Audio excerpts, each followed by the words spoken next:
welcome to my channel. Welcome to a red envelope day thread pack. Excuse if there's any noise with the pets. They're still just, I don't know, settling down after I've come home. If you're not already subscribed to my channel, please consider subscribing. This is mainly flossy stuff, anything to do with cross stitch, maybe some knitting and other things. The dog. Okay, I don't think there's a pattern in this. I am collecting the snowman patterns by Cottage Garden Threads, but these are the yummies that we've got in here. Okay, Aver à Soie d'Alger. Stick a bit. Don't mind him, he talks. He's a beagle. I'm not sure if the camera's going to pick it up. Okay, greys and blues. It's a bit different. Okay. 1434 is a silver grey, quite a dark grey.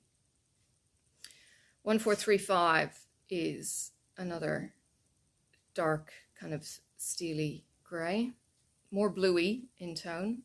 I'm kind of thinking my lighting in here is a bit 1433 is a silver grey.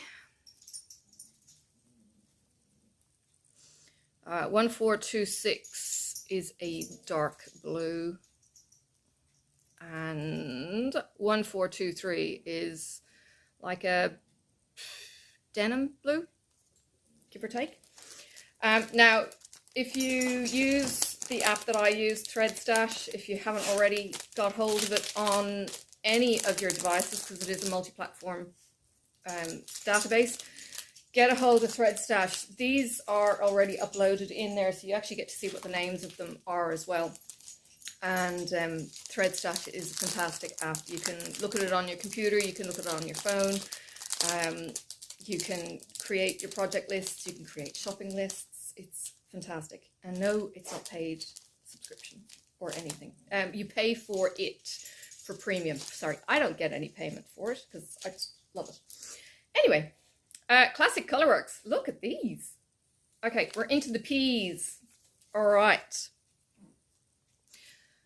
Poblano pepper. What is a poblano pepper?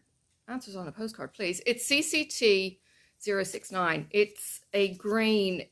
It actually looks quite fresh on the camera. It's pretty dull in a green. It's almost like a grey green, if that makes sense. All right, Plymouth Rock is grey. It's CCT 163. It's a blue grey. Plum Paisley. Ooh, don't know if we've used this one in Frogwarts or not. Maybe not. CCT 149. It's purple, and yes, there is variegation through there, but it's a bit more subtle than it maybe looks on the camera. Classic Colorworks. So yeah, I'm just reading now. Pixie Dust is pink and silver, and that's really cute.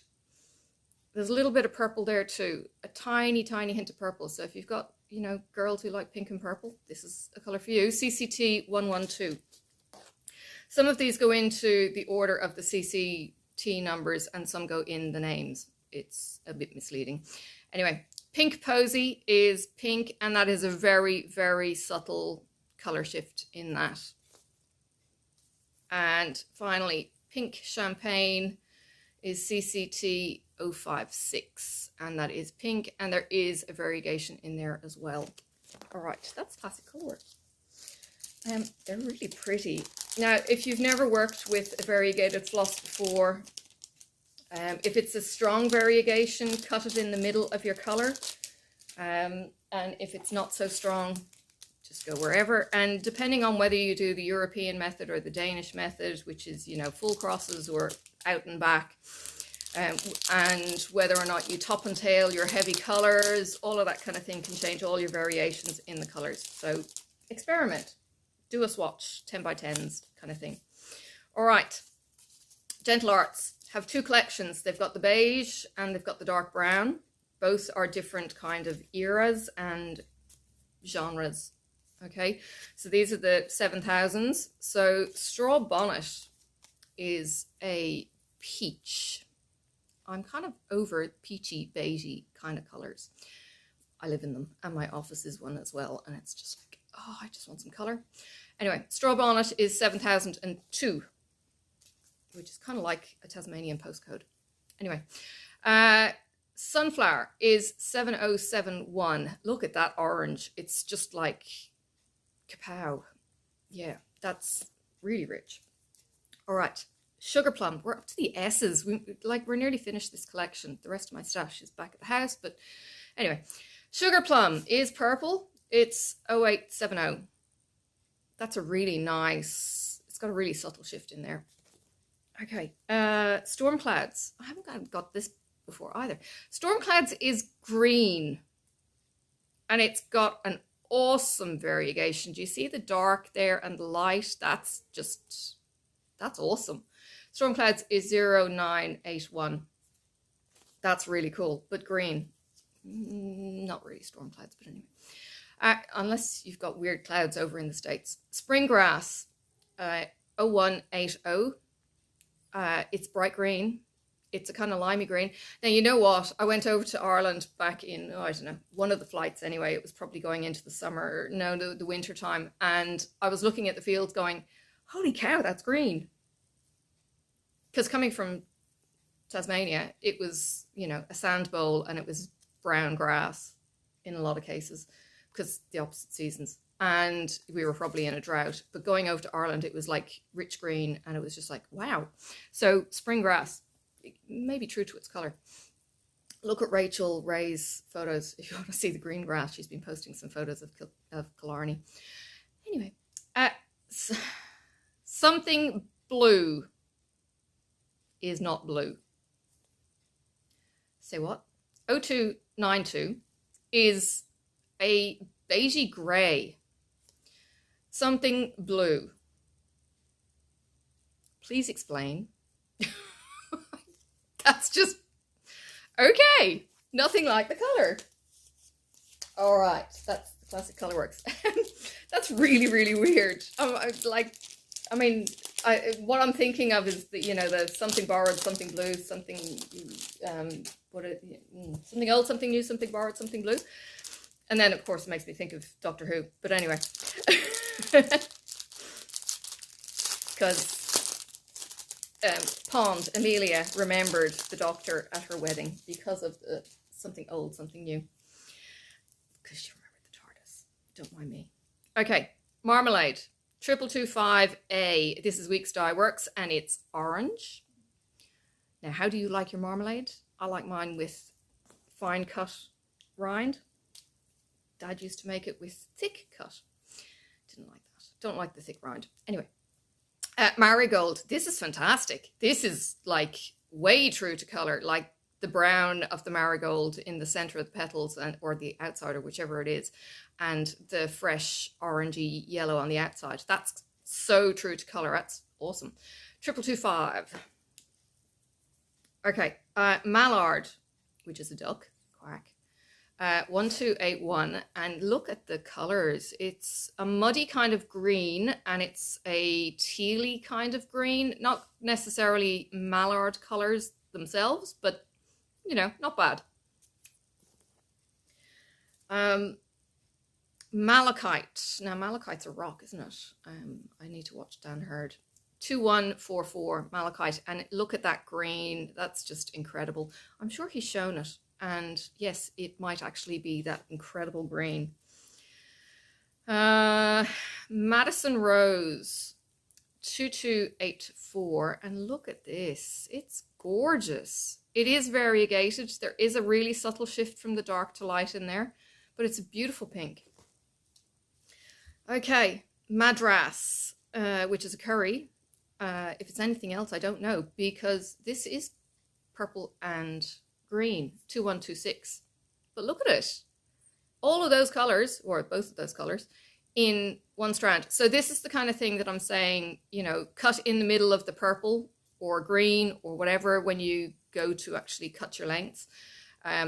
With this, I actually take it out fully half and half and half. I think it's 3 times. So it gives me a length of around about my forearm, so you can use the lengths. I find that I can use longer lengths of these because they're cotton based, over dyes, and they don't fray. Whereas I find I have to use my shorter lengths on my cone 310 because it's more fragile. It's been squashed on the cone and things like that. Okay, finally the Cottage Garden threads with all their instructions. Right, now this one is 312. It's called Butterbean and reminds me of Harry Potter Butterbeer, or a butterbean, I suppose. They're kind of a creamy gold. Ooh, burgundy cream. That's awesome. So it's a beige into a pink blush and then into the burgundy, and it's 706. Burgundy bark 707. Ooh, it's got the browns, but it's got the pale rose and the red burgundy. So those two would work amazingly together. And Bushfire Moon. I think I've got this before because I liked the color. Orange, burgundy, and a little bit of burnt char. Bushfire Moon PB04. So that is one of the designers, whoever PB might be. And 505 Bush Christmas. Now we have Christmas in summer here, so everything is just dry to a crisp pretty much, and we get bushfire seasons in summer in Christmas time. So maybe that's why it's brown and kind of I'm trying to describe it. It's a reddish brown, reddy brown, and then a really browny brown, and then there's a kind of golden brown in the middle. So nice. Now, instructions for these. The Cottage Garden threads have thought about it all. The lengths are literally from here down. They do unravel, and it's, you know, maybe 12 inches, 9 inches. They're 10 meter pre-cut lengths. It's 50 centimeter length. So that's what it's. No, it'd be your arm. Yeah, no, it'd be just shy of middle of your arm kind of thing length. They're nice lengths. Anyway, there's instructions on the back of how to get them out. You pull on one of the legs, you dangle them down, and your floss drop is this. These have never been put on a stand, but they do actually have holes on the top there. You can use these on your floss drops, on your rings, to use them, or however you want to use those. I like using the snack bags. They're like floss away bags if you want to pay the extra money, but snack bags from the supermarket work really well for me. I just do a hole punch through the bag, and it keeps all the stray ends that I haven't got around to using yet, because my orts are minuscule. They're thread chickens. So yeah, that's kind of it for the Thread Club. This week I'm actually expecting to have the Flamingo box from Black Needle Society, so I will be doing that unboxing as well this week. So this video, it's Monday today. I will probably drop this one on Tuesday, and then I will have the Flamingo box dropped by the end of the week, hopefully, because it's up in Melbourne. It may even have been shipped down here today. Who knows? Otherwise, it's just lost in the abyss, and it'll be like the end of the week. Anyway, yeah. Greenhouse of Oddities has kicked off on the weekly drops now. There's 2 week breaks throughout the whole thing. I've forgotten how many drops there are. Maybe at least 12, possibly more. So we got the frame dropped in, where are we, April. We had all month to do the frame of the greenhouse. It's kind of like a Kew Garden greenhouse. And the first drop happened on a Saturday morning for me. So Friday, basically US time, you get that drop. And we have 2 plants and a little owl. I can't wait to do the owl, but I'm doing one of the plants. Well, I'm kind of doing 2 of the plants. Yeah, I'm kind of working on both the plants at the same time because it's similar colors. They're green. One's a cactus, one's a sorghum, I think it is. And can't remember what the other one is. and the little, I think it's an elf owl up the top. All kinds of cute. The little creatures are just, yeah. There's a mole, there's a frog, now there's an owl, and of course there's the ravens up the top. So yeah. Looking forward to that. I will probably show you progress on that because, you know, we've got weekly drops. But check out my Instagram for that as well. I will definitely put pictures up on Instagram of my stitching progress. Other than that, I've been knitting. I've been knitting the Twists and Turns shawl, and I'm working on one of the strips, the big long strips. So it's a really short return. It's 25 stitches. So it's short return rows, and it's got a zigzag snaking up and down, and I had made an oops. I stitched it too short the first time, so I had to tie it back up and use a different wool because I've run out of wool and I don't have my stash to dig into. So I went down to the wool shop, and hopefully I've color matched it okay. The color match is probably fine. It's possibly the thickness that might be a bit different. Hopefully it'll be okay. Yeah, we'll see how we go. And hopefully I have enough of everything else to be able to finish my shawl, because that'd be nice. It's a burnt brown. I showed you the last video, I think. It's a burnt brown and grey and green shawl, so it'd be really nice for winter, and I would potentially even go with this, but otherwise it'll go with my black cardigan and stuff and keep me warm, because it's like, you know, just be able to throw it around my neck, and that would be nice. All right, I'm gonna let you go then, and I will catch you in the next video, hopefully, and yeah, see you around. Bye for now. May the road rise up to meet you. May the wind be always at your back. May the sun shine warm upon your face, and the rain fall soft upon your fields. And until we meet again, may God hold you in the palm of his hand.